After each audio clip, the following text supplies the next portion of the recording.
Hello, the internet, and these are the cartoon aliens, good to evil. We're gonna figure out who comes in peace and who are the typical alien invaders out for invasion. First, let's start out with the pure superior and work our way up to the most noble. These characters are the good. Taking the first spot, no surprise, is going to Wander from Wander Over Yonder. Out of all the ETs on this list, Wander is quite possibly the most nicest and pure-hearted out of all of them. He travels the universe along with his best bud, Sylvia. They travel the universe helping those in need, while also stopping the plans of foes like Lord Hater and especially Dominator. However, Wander still tries to find the good in them, despite how nasty they can be.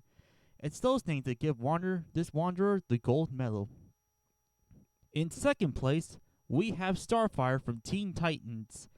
One of the two female members of the Teen Titans, Starfire has been shown to be a compassionate, brave, selfish, if naive being that is willing to save countless lives from evildoers. While she does have her moments of rage, like in her first appearance and in the episode where she got jealous of Kitten, those moments are few and far between. Starfire has quite possibly the biggest heart out of all the Teen Titans, and she earns a spot as the second most good. For our bronze medal of good, we're giving it to Crystal and Amber from Scooby-Doo and the Alien Invaders. Only appearing in the Scooby-Doo movie Alien Invaders, while at first they appear as just a human and dog who help out Shaggy and Scooby when they get unconscious, it's then revealed that not only are they government agents, but they're also from another world. They're shown to be friendly and helpful towards the duo, even Shaggy and Scooby develop a crush on them. It's no wonder why they became a fan favorite in the Scoobyverse. Next up, we have the Crystal Gems, Garnet, Amethyst, and Pearl from Steven Universe, a group of rebellious gems that was led by Rose Quartz.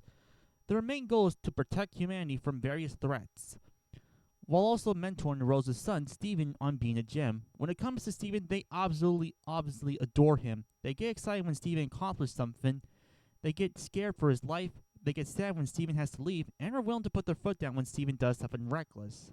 The reason they rank a bit low is that they can do some questionable things and sometimes don't know the answer to some of Steven's problems. Still, their desire to protect Earth still makes them good regardless.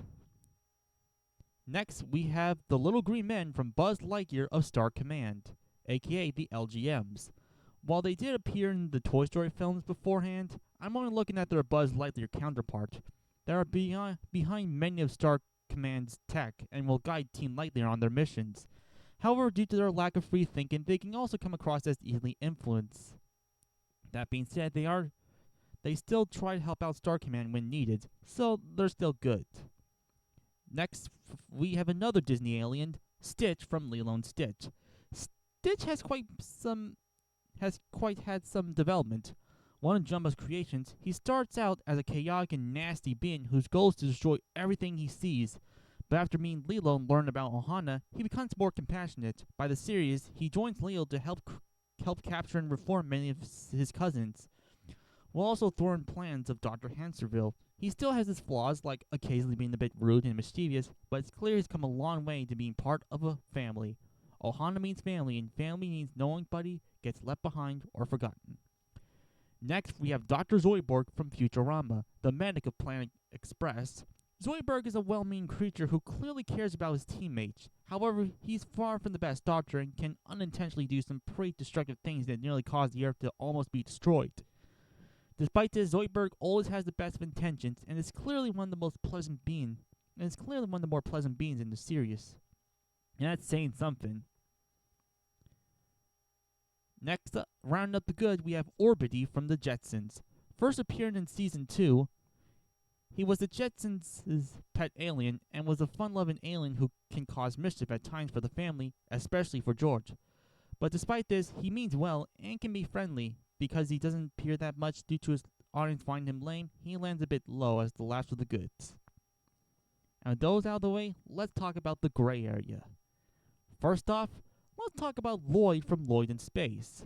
He's just your average kid that just wants to fit in. Lloyd can cause a lot of problems at times, especially in the intro. He can be reckless and sometimes lazy. However, we can't go too hard on him since he's just a kid. And he does care about his friends and family and will do the right thing regardless. While we can't place him the good due to his more questionable moments, we still think it's just enough to be land on the first of the Greys. Next up, we have Megamind. Megamind is quite complicated. After landing on Earth after his home planet was destroyed in a black hole, he lands in prison where he was taught that good is bad and bad is good. Because of how he was an outcast at a young age, this is what drives him to villainy, where he would plot to defeat Metro Man and take over the city. One day he actually does, but eventually becomes purposeless. So he decides to create a new hero in the form of Titan, which ends up becoming an even worse villain. Thankfully, he decides to turn a new leaf and defeats Titan, and eventually becomes the new defender of Metro City. He may be a bad guy, but he's not a bad guy. You all know what I mean. Next up, we have Gazoo from the Flintstones. First appearing in Season 6, Gazoo was exiled from his home planet for trying to create a doomsday device. He then lands on Bedrock and later meets friend Barney. He can cause a lot of trouble for the duo. He can also be snooty and be insulting as he calls friend Barney dum-dums. However, he's not heartless. He seems to have a fondness for Pebbles and Bam Bam, and he does usually help out the duo with his magical powers. He may be insulting, but he does care about his dum-dums.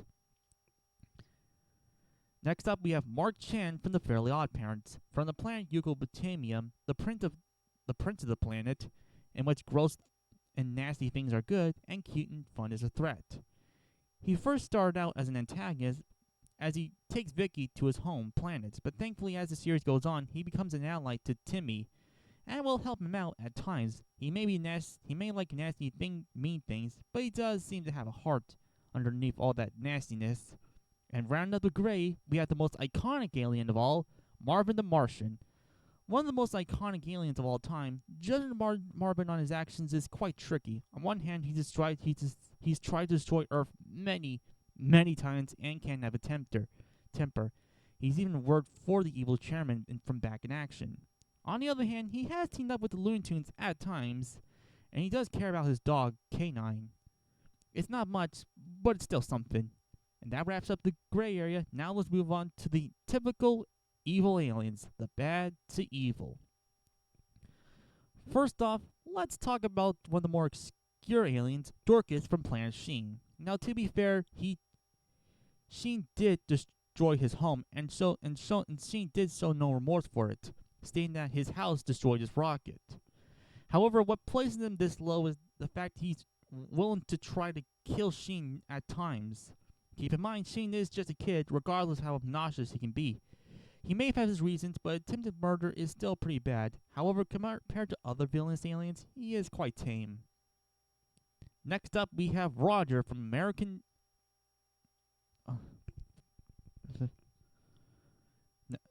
Next up, we have Roger from American Dad.